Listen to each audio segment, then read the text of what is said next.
శ్రీ గురుభ్యో నమః. మకర సంక్రమణ సమయము ఎప్పుడు, ఎన్ని గంటలకు మకర సంక్రాంతి రోజు నోములు నోచుకోవాలి, అమ్మవారి యొక్క ఆరాధన చేసుకోవాలి, నదీ సముద్ర స్నానాదులు కానీ పితృకర్మలు కానీ ఎన్ని గంటల తర్వాత చేసుకోవాలి అని అందరిలో మీమాంస అనేటువంటిది ఉంది.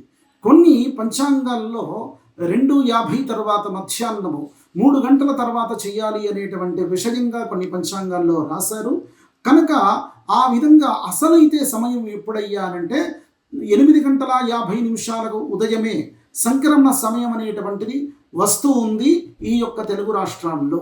కనుకనే 9 గంటల తర్వాత ఉదయము మకర సంక్రమణ పూజలు కానీ, వ్రతాలు కానీ, నోములు కానీ, మీరు కొందరి ఇంట్లో పాలు పొంగించడం, సూర్య భగవానునికి ఆరాధన పూజలన్నీ కూడా చేసి తర్పణాదులు చేసి ఆయనకు పాలు పొంగించి ఆ యొక్క పొంగలి కానీ, పాయసం కానీ, నైవేద్యం పెట్టడం కానీ, ఇక అట్లాంటి ఆచారం అనేటువంటివి ఉన్నాయి. అవన్నీ కూడా పితృకర్మలు కూడా ఆ విధంగానే చేసుకోవాలి.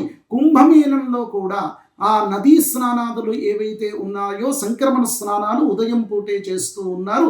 కనుకనే మన యొక్క సాధు సంతలు, మన యొక్క గురువులు, మన యొక్క పీఠాధిపతులు వాళ్ళందరూ కూడా ఉదయం పూటే ఈ యొక్క మకర సంక్రమణ స్నానం అనేటువంటిది చేస్తూ ఉన్నారు. కనుక మనం కూడా అది గమనించాలి. ఖచ్చితంగా ఉదయమే చేసుకోవడం అనేటువంటిది చాలా మంచిది. స్వస్తి.